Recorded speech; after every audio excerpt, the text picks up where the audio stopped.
জামালপুর জেলার মেলান্দহ উপজেলার ১০ নং ঝাউগড়া ইউনিয়নের ইন্দ্রবাড়ি গ্রামের মমতাজ আলী পিএনশন মামলা করে ডিগ্রি পেয়ে আদালতের রায়ে ৬ বছর পর জমি ফেরত পেয়ে খুবই খুশি।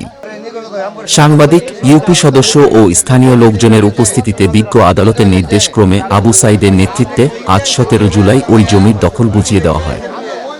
পাশাপাশি বিবাদী রফিকুল ইসলাম অবৈধভাবে দখল করে রাখা গাছপালা কেটে ফেলা হয়েছে। জানা গেছে, মেলান্দহ উপজেলার ১০ নং ঝাউগড়া ইউনিয়নের ইন্দ্রবাড়ি গ্রামের মৃত রমজান আলী মণ্ডলের পুত্র মমতাজ আলী একই এলাকার। রফিকুল ইসলামকে বিবাদী করে বিজ্ঞ সহকারী জজ আদালত মেলান্দহ একটি ২৩-১৮ পিএনশন মামলা দায়ের করেন। মামলাটি বাদী পক্ষ ডিগ্রি পান ২০২৩ সালে পরে বিজ্ঞ আদালতের নির্দেশক্রমে আজ ১৭ জুলাই বুধবার তার ১১% জমি ঢাকঢোল বাজিয়ে জমি বুঝিয়ে দিয়ে সীমানায় লাল নিশান উড়িয়ে দেওয়া হয়। এদিকে কান্না বিজড়িত কণ্ঠে ৬ বছর পর নিজেদের জমি ফিরে পেয়ে মমতাজ আলী আদালতের প্রতি কৃতজ্ঞতা প্রকাশ করে বলেন, ন্যায় বিচারের মাধ্যমে আমার ১১% জমি ফিরে পেয়েছি। বিস্তারিত দেখুন জামালপুর প্রতিনিধি ঝোকন। আদালত যুগে এই জায়গা মুমতাজ বাইরে দেওয়া হইল।